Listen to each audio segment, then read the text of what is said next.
በፊታቸው እንዳታደርጉ ተጠንቀቁ። ያለዚያ በሰማያት ባለው አባታችሁ ዘንድ ዋጋ የላችሁም። እንግዲህ ምጽዋት ስታደርግ ግብዞች በሰው ዘንድ ሊከበሩ በምኵራብ በመንገድም እንደሚያደርጉ በፊትህ መለከት አታስነፋ። እውነት እላችኋለሁ ዋጋቸውን ተቀብለዋልና። አንተ ግን ምጽዋት ስታደርግ ምጽዋትህ በስውር እንዲሆን ቀኝህ የምትሠራውን ግራህ አትወቅ። በስውር የሚያይ አባትህ በግልጽ ይከፍልሃል። ስትጸልዩም እንደ ግብዞች አትሁኑ፣ ለሰው ይታዩ ዘንድ በምኵራብና በመንገድ ማዕዘን ቆመው መጸለይን ይወዳሉና። እውነት እላችኋለሁ ዋጋቸውን ተቀብለዋል። አንተ ግን ስትጸልይ ወደ እልፍኝህ ግባ፣ መዝጊያህንም ዘግተህ በስውር ላለው አባትህ ጸልይ። በስውር የሚያይ አባትህ በግልጽ ይከፍልሃል።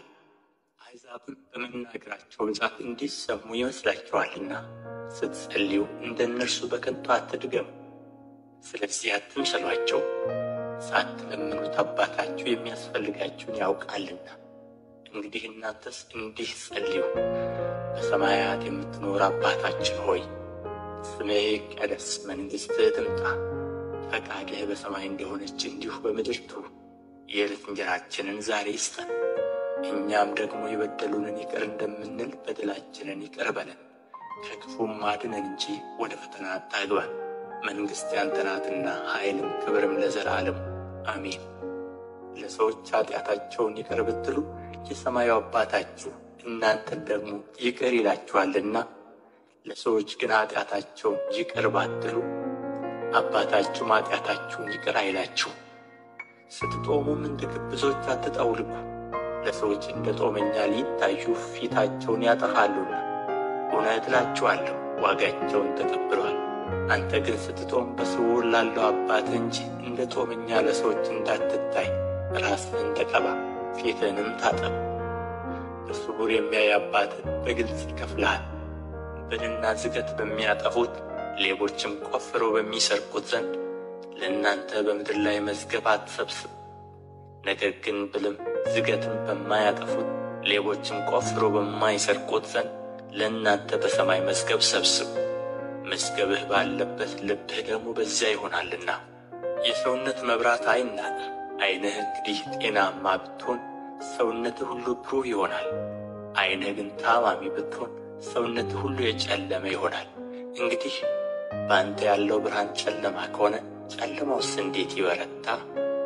ለሁለት ጌቶች መገዛት የሚቻለው ማንም የለም። ወይም አንዱን ይጠላል ሁለተኛውንም ይወዳል፣ ወይም ወደ አንዱ ይጠጋል ሁለተኛውን ይንቃል።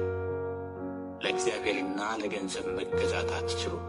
ስለዚህ እላችኋለሁ ስለ ነፍሳችሁ በምትበሉትና በምትጠጡት ወይም ስለ ሰውነታችሁ በምትለብሱት አትጨነቁ። ነፍስ ከመብል ሰውነትም ከልብስ አይበልጥምን? ወደ ሰማይ ወፎች ተመልከቱ፣ አይዘሩም አያጭዱም፣ በጎተራም አይከቱ፣ የሰማዩ አባታችሁ ይመግባቸዋል። እናንተ ከእነርሱ እጅግ አትበልጡምን? ከእናንተ ተጨንቆ በቁመቱ ላይ አንድ ክንድ መጨመር የሚችል ማን ነው? ስለ ልብስስ ስለምን ትጨነቃላችሁ? የሜዳ አበቦች እንዴት እንዲያድጉ ልብ አድርጋችሁ ተመልከቱ። አይደክሙም አይፈትሉምም።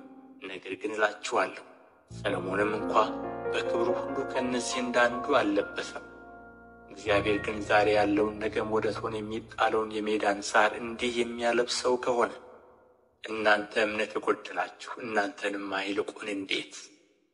እንግዲህ ምን እንበላለን፣ ምንስ እንጠጣለን፣ ምንስ እንለብሳለን ብላችሁ አትጨነቁ። ይህንስ ሁሉ አሕዛብ ይፈልጋሉ። ይህ ሁሉ እንዲያስፈልጋችሁ የሰማዩ አባታችሁ ያውቃልና። ነገር ግን አስቀድማችሁ የእግዚአብሔርን መንግሥት ጽድቁንም ፈልጉ፣ ይህም ሁሉ ይጨመርላችኋል። ነገ ለራሱ ይጨነቃልና ለነገ አትጨነቁ፣ ለቀኑ ክፋቱ ይበቃዋል።